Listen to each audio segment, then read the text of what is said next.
Hello and welcome to the CRM Zen Show, where we talk about all things Zoho. This is episode 145, Newsapalooza, recorded on May 7th, 2021 from Zenatta Consulting. I'm Brett Martin. And I'm Tyler Colt, and let's get right on into the show. All right, before we get to our announcement events, we want to remind everybody, hey, please subscribe to us on YouTube. Click that subscribe button down there. Click that bell so you get all the updates when any of our new videos are coming in. Or just go to zenatta.com, subscribe to our newsletter. You'll get all of this news delivered to your inbox every Monday. And with that, let's talk about some upcoming webinars we've got going. We have a webinar coming up next Tuesday, May 11th at 10 a.m. And this is going to be with a gentleman from Zoho referred to as LSP. He is one of their chief evangelists and a great guy. We've got to know him kind of preparing for this webinar. And we're going to talk about the enterprise customer experience and Zoho and how it all goes together. It's going to be a slightly different webinar in that I think it's mostly going to be a Q&A. He's going to talk about 10 slides, cover some highlights, and then basically we're just going to have an open dialogue between Tyler, myself, and LSP about what is going on with Zoho in enterprise and how it's going to relate to the customer experience and where they're fitting into that whole enterprise world. And as always, if you head over to crmzen.com/events, you will find all of the events that are coming up. And actually, Zoho has an event coming up here called Talking AI and Automation with Zoho. And one of our very own listeners and friend of the show, Kevin Flynn, is going to be on that panel. And that should be I think, a pretty interesting one. I will tune in for that as it happens right after the LSP event. So you want to get back-to-back Zoho from 10 to 11. You listen to us, then go right into that Talking AI and Automation event. Should be a very good one. All right. And then that takes us right on into the news. And, sometimes we bemoan the fact that we have a very slow news week. This definitely was not that. So we have an extremely busy news week. We will start out with Zoho CRM is now HIPAA compliant. A couple updates around this. It kind of was in the past. You could make Zoho HIPAA compliant because we have some clients we have had to do that for, but now they've actually taken in everything you need to do without having to kind of do all kinds of configurations on the back end. Mm-hmm. We've had to make it work. So it's very, very nice. And kind of from like a technical level, what they've done is, you can turn on managing HIPAA compliance as a whole. And then what that will do is it makes it so that on particular fields or particular modules, you can define them as containing personal health data. What that'll do from a technical perspective is basically restrict the ability to hit that data via API or export that data from the CRM in bulk so that you're not really able to walk with anything, or if there are any security issues, you won't be able to bring that data with you. It's kind of a big step for them. I mean, I know a lot of the different file management services have all been working on HIPAA compliance, so it's not surprising that CRM is going that same direction. No, and it's a big deal. Basically, HIPAA is all the privacy around all of your medical records and how they're accessed. And I wish we had this a few years ago. It would have made some of our setups a lot easier than what we had to go through to obtain HIPAA compliance or attain HIPAA compliance. All right, and then Zoho has also added business holidays to the CRM. So when setting up the calendar and setting up your organizational settings, you can now go ahead and create a holiday and go ahead and drop those business holidays directly into the CRM. This is something that they have had. Boy, it's been in People. It's I want to say it's in Connect. It's in all sorts of places. So it's kind of nice that they have added this into CRM as well. Yeah, one little nice thing with these holidays is like, if you go to schedule an event from the CRM, including someone, and it's like on a weekend, right? It'll throw a little pop-up saying, hey, this is outside of working hours. Are you sure you want to do this? So I'm sure that these are going to add to that. So if you do try to schedule an event on one of these business holidays, it's going to at least warn you so that you're able to maybe adjust it before you actually send out that invite. Yeah. And, it's funny also talk about the calendar and doing all of this. man, I love the new calendar. We're going to talk about it here in a little bit. Well, let me save that conversation for when we talk about calendar, because there's some workarounds as it relates to the CRM to go ahead and make that all work. All right. And then additionally, we now have some major improvements to document merges. Wow, this is really interesting. So basically, Zoho Writer has now added just a ton of new features as it relates to merging a doc from the CRM or just doing a general document merge. But most cases, I think people are going to be doing something from the CRM, which is allowing you to have things like repeatable blocks, different formattings, a table repeating as a row, all kinds of new field types and settings. We use a product, we talk about it a lot, called FormStack Documents, which we use to do a lot of the things that they are now doing here inside Zoho Writer, natively doing inside Zoho Writer. And I think we're going to look at actually internally moving a big thing. All of our proposals are done using FormStack. And now that these new features are out, actually see if we can do it completely natively in CRM. And I think we can.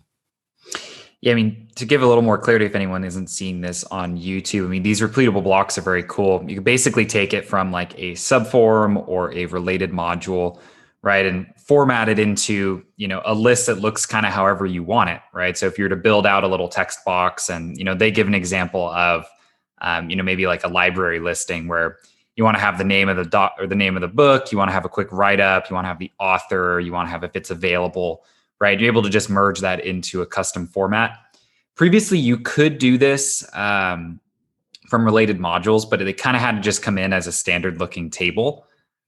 This kind of gives you the ability to format them almost like cards on any type of document that you're merging. Yeah, and I don't know if you noticed this embeddable field now. It says you can now insert personalized images for each record recipient. So if you can do that from the CRM and you can now start embedding images, this was something you couldn't do before. I mean, this has always been a big one, right? Some really interesting things. This is a big release, if you ask me, especially from merging documents. And, one of the things that's not in here that you found, because we've been talking about it forever, is the ability basically to have dynamic documents. So some conditional rules. Basically, if this, then that, and kind of build out the documents, which is, again, something we've really been able to only accomplish in the past using FormStack Documents. But that's all there now. So nice stuff with Zoho Writer. It's good to see that they continue to improve that. All right. And then we've had Zoho Workly has added a brand new dashboard widget. So you want to know who's working today? Well, you got a little widget on Workly and you can see who's working today. Got a widget for that. We got a widget for everything nowadays, right? We do have a widget for everything. And you know what? Someone said, yes, I love it. So look, this was well received. So the Zoho community is a great place to go check out any of these kind of minor little announcements that come out. And it's kind of funny, something you think like this, that's just a super minor thing. Well, it can just go ahead and make someone's day. You never know. All right, moving on with Newsapalooza. Zoho Backstage, April 2021 updates. This is kind of a rundown of everything that they did in April. I think we covered all these. Anything here jumping out at you? The one I saw in this that I don't know if we've specifically covered is they snuck in the ability to edit your event URL even after an order has been placed. Previously inside of Backstage, you could update that URL until the first ticket is purchased. And then at that point, you're kind of locked in. And so an easy mistake that could happen is, you forget to order that, you sell one ticket. Now you realize that you want to change it, but it's just too late unless you're going to refund and delete that ticket sale. Just a quick little, quality of life improvement there. Another little one is if you are doing tickets that are free or if there's 100% of a discount, it's not going to mandate that the billing address shows up when you're registering for that ticket. Whereas previously, even if it was free, it was still asking for a billing address. Just little kind of quality of life updates across the board for Backstage for the month of April. All right. And it's a busy month. You may not have missed it, but as you know, May 4th was Star Wars Day. May the 4th be with you. May 5th, Cinco de Mayo, a holiday only celebrated here in the United States, one that confuses our Mexican brethren immensely why we celebrate it. And then, of course, May 6th, World Password Day. Tyler? The biggest of them all, right? The biggest day of them all. Yes. So anyway, for that, we basically have got OneAuth Reborn, and it's passwordless sign-in, and I have been using it. I love it. It's very nice. No passwords. Everything's on OneAuth. It's in your vault. So basically, Zoho, if you use this with Zoho applications, it says go to your phone. It's Face ID. It opens the app. It logs you in. That's basically it. It's a OneAuth. For World Password Day, they're saying let's get rid of passwords and just go with OneAuth. And they actually did. I don't know exactly when they rolled it out, but one of our clients wanted to implement it. That's actually how I found out it was there. Is that you can do the same thing with Zoho One. You can actually turn on just MFA login, where I would put in my email or my phone number if that's the key for my account. It doesn't even ask for a password. It just pings your email or pings your phone, and you just put in the key. It's kind of interesting. We talked about it a little bit with Raju a couple weeks back now, but not everyone has an email address, right? Not everyone uses that. Some people are just on their phone or, just use these types of apps. So the more different ways that you can encourage security, the better. And, nowadays too, it's just, if you don't have 2FA on, you're running a risk.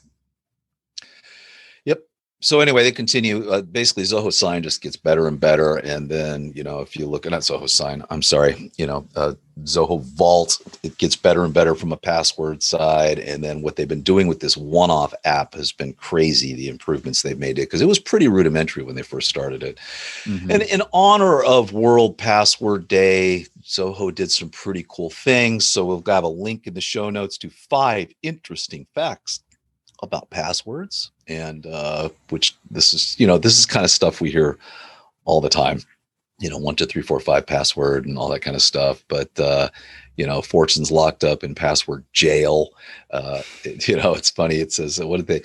$18.5 million worth of Bitcoin is there. 140 billion in Bitcoin is lost in wallets. I actually know somebody who has 3 Bitcoin locked in a wallet and doesn't have a password for it. So it's $180,000. It's real money at the end of the day now, huh? Yeah, it is. So there's some nice statistics there. And also 5 simple tips to prevent password breaches. So nice job, Zoho. These were some good reads. They kind of did a whole bunch of really good stuff around this, and all those links are in the show notes as well. All right. And moving on with yet more news, Zoho Calendar has been released, and we've talked about this for quite a while. This is the long-awaited revamp to the calendar. I like it a lot, Tyler. It's just missing a lot of standard integrations that kind of need to get there right now. But yeah, the UI is definitely looking good. And I know this is part 1. They're not done with this calendar now. Over the long term, they're really pushing for it to be that unified calendar to pull in things from the various different Zoho applications. So this isn't kind of a one and done. This is going to be probably a repeating story here for the next year as they continue to build out more and more integrations. But from a UI perspective, they're definitely headed in the right direction. I mean, I don't think many of our clients have really used the old Zoho calendar, but if you side by side those things, it looks like a 20-year leap between where it was and where it is now. Yeah, they've done a super nice job with it. It's great. Here's the thing. If you are living in the Zohoverse only, I think you'll be okay, because it's got Zoho meeting integration. It's got some nice things there. But if you're using Zoom, you're using anything like that, none of those third-party integrations exist right now. So, and they've got to get there as quickly as humanly possible, really, for the calendar to be adopted. Now, the interesting thing is Zoho CRM Calendar has Zoom integration. So if you want to live in Zoho Calendar and for basically looking at everything and doing everything and managing your calendar, but then whenever you're booking a Zoom meeting, you just flip over to the calendar in CRM. They are the same calendars, in fact. They are integrated. So you could you could set up your Zoom meeting inside of Zoho Calendar, and you could send all that out, and that would work. So I do feel that now that this is released, we'll start to see marketplace app after marketplace app after marketplace app starting to support all sorts of different things. But this was something that just, man, it had to happen. So yeah, it's pretty good. Pretty good. They did a nice job, and I'm happy to see that that has finally been released.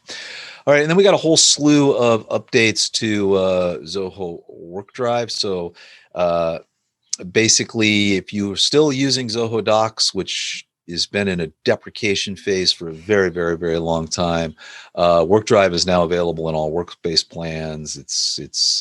I think WorkDrive has replaced Docs now in every bundle and in every application where it's there, right?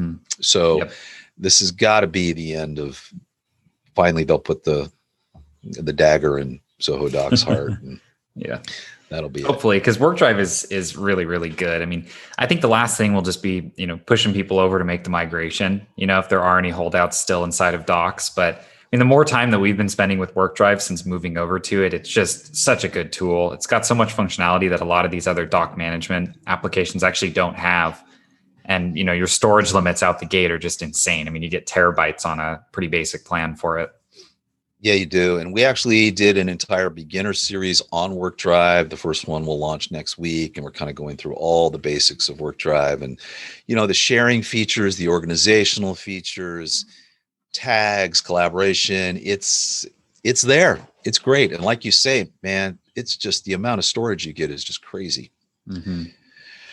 All right. And also with Zoho WorkDrive, they now have Truesync app that now supports both the Apple M1 as well as the Intel chips. So if you've been using WorkDrive's Truesync, it is now part of, you can now use it with Mac M1 chips. So for those of you that don't know, Apple has recently moved on to away from Intel, and most of their everything going forward will have these M1 chips, which is a completely different, basically, type of processor. And so it doesn't support Intel. So all these companies have had to switch to this ARM-based architecture, which is what M1 is based upon. They've had to change their apps.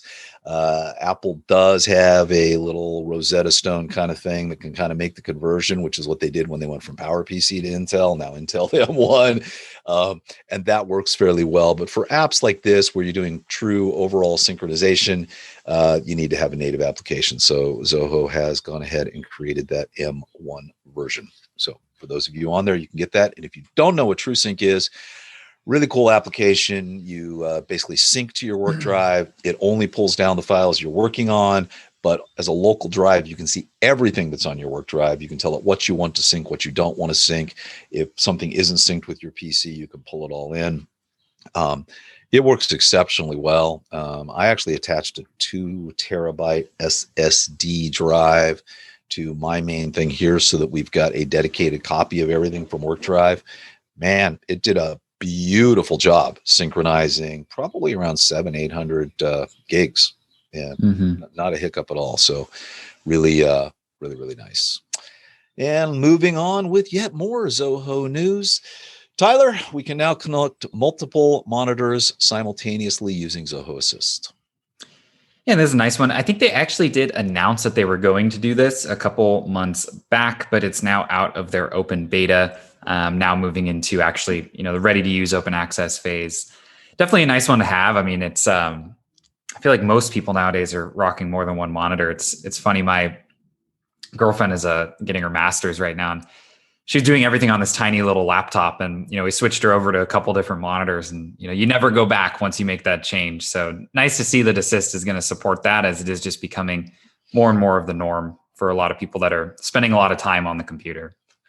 I know. I tell you, totally unrelated topic, but I have 3 monitors here, and Zoom cracks me up When I open a Zoom meeting, I have no idea what monitor the main Zoom window is going to appear on. It randomly chooses. It's like it's got a random number generator. It's like, hey, today I'll put it over here. And I'm always dragging it around. I've never understood, and it's the only application that does that. All other apps, they open exactly where you left them off, but no, not Zoom. Anybody else have that problem? Anyway, who knows? I've got a weird one where the video, if I'm trying to drag video from one monitor to another, once in a blue moon, it just gets stuck in between. And for the rest of that Zoom call, I can't see the video pop out. That's just it. It's done. It's gone. It's no longer present. Have you had the one where an app actually gets lost between the two worlds, and there's just a sliver of it, and that's all that's appearing? And you're trying to get to it with your mouse. Get this little bit of a sliver, yeah. Good times for multi-monitor users. There you go. And another thing that we have talked about in the past, but it is finally here, SalesIQ 2.0 has been unveiled. And man, I know you were looking forward to this one, Tyler. Yeah, so just a slew of new functionality around this. Kind of they gave the UI a once-over, which I think was a little overdue. It's always been functional, but not always pretty. I think they, prettified it a bit here with the new UI, but on top of that, there's just a ton of new functionality. I mean, the big standout is building these Zobots without having to use code, right? The drag and drop editor to be able to build, basically a conversational flowchart and manage things that way. Multi-brand support, multi-website support, they gave that a once-over as well. One of the big use cases previously was, or one of the big asks, I should say previously, was that it would be a little more optimized for B2B engagement. Really, SalesIQ is not looking for businesses. Originally, it was just looking for customers. So they've kind of added a B2B management suite to it as well, where you can actually track, conversations by company, not just by customer, which, if you're doing a lot of B2B sales is huge. Huge update. We've also expanded the resource library. Of course, if you're using Desk, you kind of already had a version of this tying into the knowledge base over in Desk. But they've definitely expanded that as well. We could go on and on here, but just so many updates around the board here for SalesIQ. So what is the time frame on the Zobot builder? Do we know? I don't know. I know that when they put it into the original beta, it was not fully released. I think this is them releasing it right here. It's here. All right, so that's big. That's huge.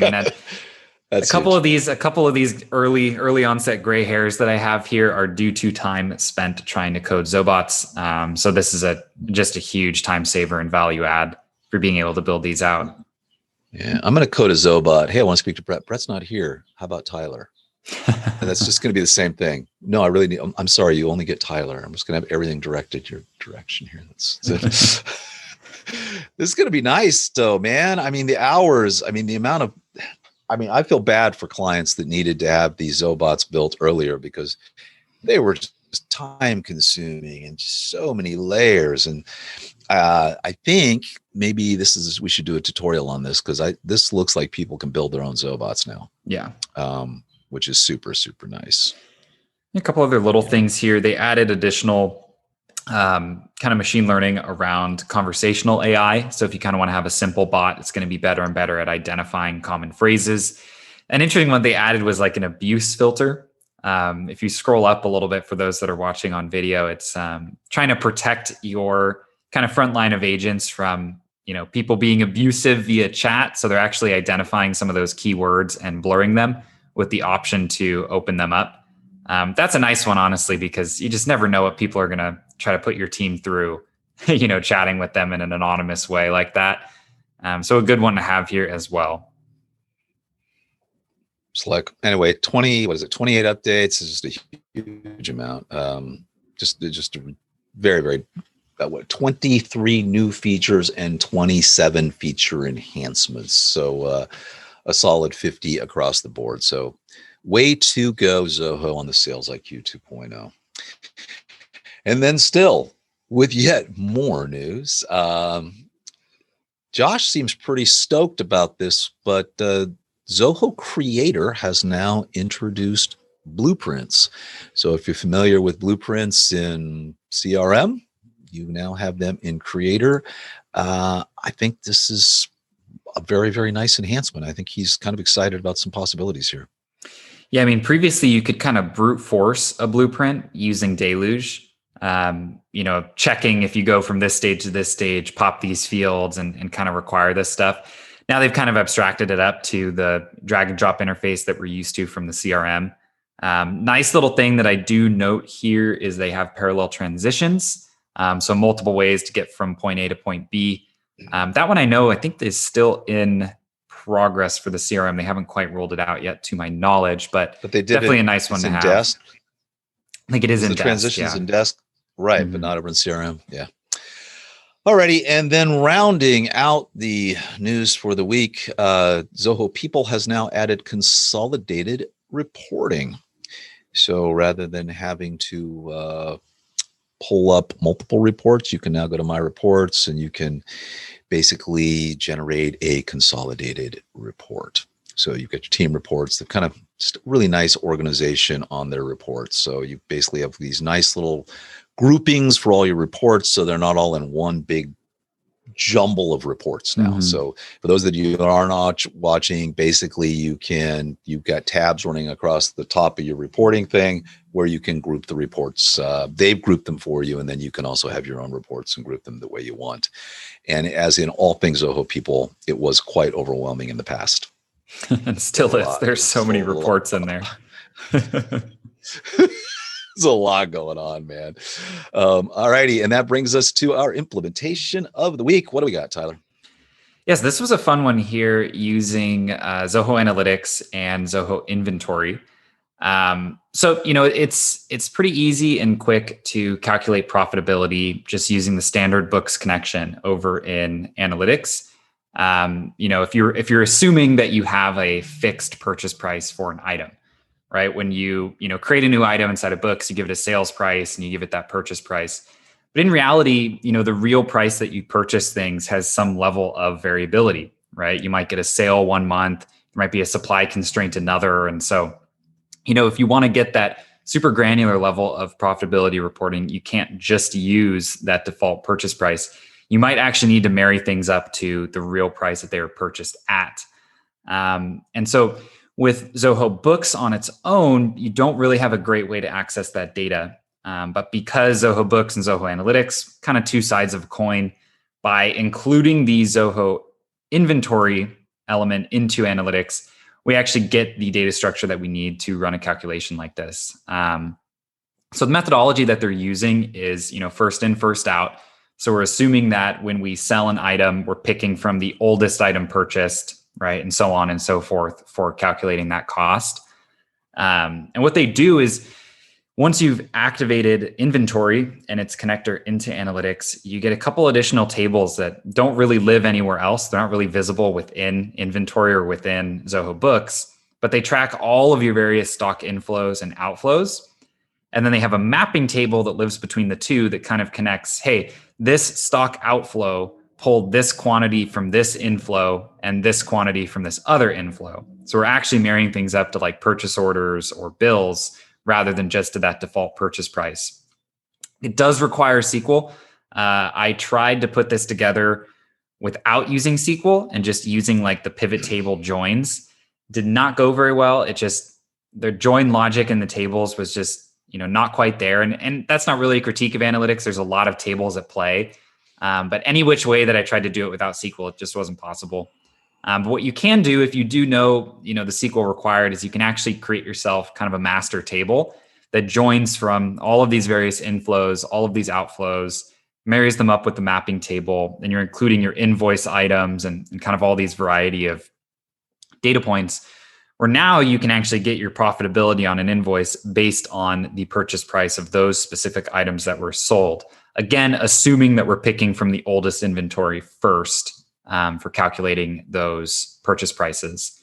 So kind of a nice one. I mean, once you have that table done, you could report on it by product, you could report on it by vendor, by salesperson, by date period, right? But the core idea is just marrying up the actual stock on an invoice against the actual purchase price for those individual units that you've sold. Slick. Yeah, it's a good one. And a lot of credit to inventory and analytics. The way that they some, like the way the data was formatted, though the SQL wasn't exactly easy, it was clear. Everything was formatted as you would expect, and you're actually able to marry it up quite nicely. So kind of giving you true profitability over time, I would imagine, right? So yeah, exactly. I mean, I bought something last year and it cost me $1 a unit, and I'm still selling it, but I've got a couple hundred units of that I purchased for $1, and this year I'm having to pay $5 a unit for it. But when I'm selling stuff now, I'm still selling on this first in, first out. So I'm selling, the $1 gets properly credited, the $5 stuff gets credited, your true profitability comes across. And then what happens too is, like, now if our normal buy price is $5 and I raise the default purchase price in the item from $1 to $5, now when I'm reporting on sales from last year, my purchase price is higher than it actually was at that time. Right. So if you have pretty like stable pricing, this might be, the juice might be not worth the squeeze. But if you do have a decent number of variability, or, vendors are regularly doing sales, right, it might be worth taking a look at, because, the way they're feeding that data in is pretty workable. Yeah. If you're in the lumber business, you need this right now. Someone was telling me, I guess lumber's gone up 4x or something. Yeah. I don't go buy a lot of wood, but I guess like if a 2x4 was $1, it's now like $5 or something. Yeah, I was reading into it. I guess it's because they kind of slowed production, assuming that there would be a slowdown in the housing market, but there kind of hasn't been. And so, new housing starts are kind of, I guess, where they were. I didn't, go past a cursory read. Crazy. But yeah, it's kind of insane. The one product we don't have to import, right? That's yeah, here it is. All right, that takes us to this week's reads. HubSpot had 2 great ones that came out this week. 5 lessons we learned from famous rebrands. It's just kind of worth taking a look at. I love this Petco one where they've rebranded themselves as a health and wellness company, and this has been an all-out assault. I don't know if you've noticed it. This was not a rebrand that was taken lightly. TV commercials, print advertising, everywhere, as they're kind of just changing themselves into this whole health, and what they did and what they had to do around it. They don't sell shock collars at Petco anymore. So it just, and then they talk about Adobe Creative Cloud, their rebrand, what they went through. So if you're thinking about potentially rebranding your company, there's more into it than just getting a new logo. It's really there's a big rebrand there with GoDaddy. Yeah. It actually, when I was getting my MBA, the CEO of GoDaddy came in and gave a talk kind of about that rebrand, and because he came in at the tail end of their old marketing strategy, which was very crass, I guess you would say, right? There was a lot of saucy. Saucy. And he was kind of one of the ones who drove a lot of this rebrand, where it's like, no, it's not about scantily clad women in our commercials. It's about the first step to starting your business, right? And they kind of rebuilt around that domain being your business platform, right? So it's always interesting when companies are able to successfully kind of rebrand and recreate the image that they want people to see them with. So that's really interesting. I would have thought, because those commercials had him at the center of them, right? It was a different CEO. It was a new blood that came in. Oh, this is the one, the new CEO came in, because that original CEO, that was just some crazy stuff going on. Yeah. It was basically GoDaddy was Girls Gone Wild at the time. Anyway, very good rebrand here. They talk about Pottery Barn's rebrand. Anyway, I love the article. I love it when I can find these kind of things, well worth the read. And then the catchiest webinar titles we've seen, plus how to make your own. No, it does not have a webinar title generator, but it's got some really interesting things around keywords, descriptive copy. I put this in, Tyler, because we sat down, I think, at the beginning of the year, and our methodology of, hey, how do we retitle our webinars? How do we retitle things? Is really looking at, what got a lot of views, what got hits based on title, what seemed to be catchy, what was trending, what were the keywords that came in. So this is a similar approach, but I think much more structured approach to go ahead and doing your webinar titles. So anyway, cool stuff here, because when you do, you could put the catchiest, I don't like clickbait. I hate it. But I do think a really nice descriptive webinar title and a really nice descriptive blog title that's kind of got the words that's going to break people so they can find you and know what you're doing. You spend all that time creating the content and it's so ridiculous, but that title is just so important. I mean, key. All right. And that brings us to what's new on Zenatta.com. We have got a couple blogs this week. Our first one is Cliq versus Slack. Which one is right for you? Quite frankly, they're indistinguishable in my mind. I don't know. Yeah, other than if you're using Zoho, you want to be on Cliq because it's basically Slack plus some excellent plugins for Zoho applications. It's funny, they're so similar that you can just take an export file from Slack, drag and drop it into Cliq, and you have migrated. It'll set up all of your channels, all your message history, everything just, straight out. So it's we live in it. We talk about it all the time. One of our favorite Zoho applications. Obviously, we're biased. We think you should use Cliq. But of course, Slack is an excellent tool too. It is. But if you're in the Zohoverse, man, there isn't anything you can't do with Cliq, through API calls and integrations and notifications. And we've also done in honor of World Password Day, Zoho Vault, a modern solution to password management. I'm loving Zoho Vault. I use it personally now. We're going to migrate the company soon. It is the new interface, the new version, everything they've done. It's great. So I highly recommend you check out Zoho Vault. And we've got a nice article there as well. And then it looks like we found a new resource, Zoho Books Advanced Analytics add-on. Tell me all about it. This is the first one. Yeah, I actually found this one. One of our clients just had a couple little things about the way that Books was presenting profit loss or income statements and your balance sheets. Basically one of the things that they had identified is that your bank feeds were coming in not under cash equivalents. And so the way they like to do their accounting, right, they wanted to move those over. Now I've taken a couple accounting classes, but I'm far from an expert. So I took to the internet to figure out what would be the best way to recreate a P&L and recreate a balance sheet over in analytics. And I stumbled onto these guides. So this one here that we're looking at, I think is for the balance sheet. And it's awesome.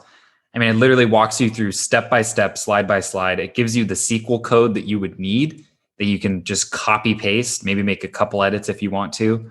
But it really just does give you all the keys that you need to just actually recreate those reports and make some edits to them how you'd like to see them over inside of analytics.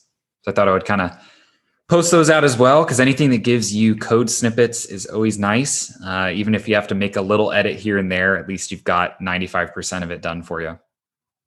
So you said guides. Did you find more than one of these? There's one on a balance sheet, and then there's one on a profit loss or income statement. And I have a feeling we'll be looking at that one next week then. Spoiler alert. Excellent. All right. And then for our application of the week, it's called WP Rocket. We have been struggling with an F GT metric score. And for those of you that don't know, GT metrics is a site that basically measures how fast and how well structured your website is. And it's rather interesting because you can go to your website and look at it and go, well, it's fine. It's fast. It looks good to me. But there are things Google looks at as Google is indexing a site.